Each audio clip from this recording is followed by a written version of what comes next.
मिळालंच नाही तर त्या ठिकाणी विभागीय पातळीवर सुद्धा आंदोलनं झाली, मात्र या ठिकाणी चर्चाच झाली, भेटलं पदरात काहीच नाही।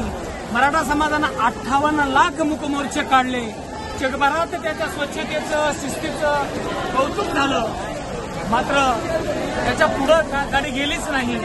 मराठा समाज कोणतं आरक्षण मागतोय? सुरक्षित आणि संवैधानिक आरक्षण मागतोय। सुरक्षित का मागतोय? कारण ते टिकलं पाहिजे, न्यायालयाच्या पाठीवर टिकलं पाहिजे।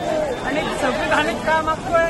तर आपल्याकडे 3 प्रकारचे सामाजिक आरक्षण आहे, एक आहे एससी, एक आहे एसटी आणि तिसरं आहे ओबीसी। 4थं आरक्षण सामाजिक आरक्षण कोणतंही नाही। सरकारनं मराठा समाजाला फक्त वेळोवेळी गाजर दाखवण्याचं काम केलेलं आहे। 2014च्या निवडणुकीच्या तोंडावर पृथ्वीराज चव्हाण मुख्यमंत्री असताना 10% त्या ठिकाणी एसबीसी 16% एसबीसी आरक्षण दिलं, 50%च्या वरचं असल्यानं उच्च न्यायालयात त्याचा घात झाला। आपण पाहत आहे 24 दिव्य महाराष्ट्र न्यूज। चॅनलला सबस्क्राईब, शेअर, लाईक करा आणि बेल आयकॉन बटन दाबायला विसरू नका। नवीन सरकारनं 2018ला गायकवाड आयोगाच्या माध्यमातून त्या ठिकाणी 16% आरक्षण दिलं, नंतर ते न्यायालयाच्या माध्यमातून 12 आणि 13% झालं, परंतु 50%च्या वरचं असल्यानं आणि सगळ्यात महत्वाचं राज्य सरकारचे त्यावेळेस अधिकार काढून घेतले होते आरक्षण देण्याचे, त्यावेळेस दुर्दैवानं या ठिकाणी मराठा समाजाला बळीचा बकरा बनवलं।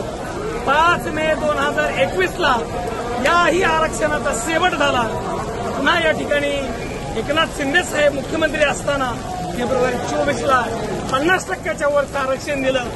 म्हणजे मराठा समाज फक्त तुम्हाला या ठिकाणी फसवायला सापडला का? म्हणून माननीय न्यायालय, देशातले अनेक उच्च न्यायालय सांगतात की आरक्षण मर्यादा 50%च्या आत असावी। सर्वोच्च न्यायालयानं अनेक प्रकरणामध्ये सांगितलं आरक्षण मर्यादा आत असावी। आता सर्वोच्च न्यायालयाने बोलतंय वेगळं काय म्हणतंय? तरीही सरकार या ठिकाणी मराठा समाजाची गोळवण करत असेल तर मराठा समाजाच्या भावना अतिशय तीव्र आहेत आणि मराठा समाजाला एक प्रामाणिक नेतृत्व त्या ठिकाणी जरांगे पाटलाच्या रूपानं मिळालेलं आहे। जरांगे पाटलाच्या शब्दाला मान देत या ठिकाणी राज्याच्या कानाकोपऱ्यातून समाज बांधव या ठिकाणी आलेले आहेत आणि या ठिकाणी आरक्षण मिळेपर्यंत ते हटणार नाही।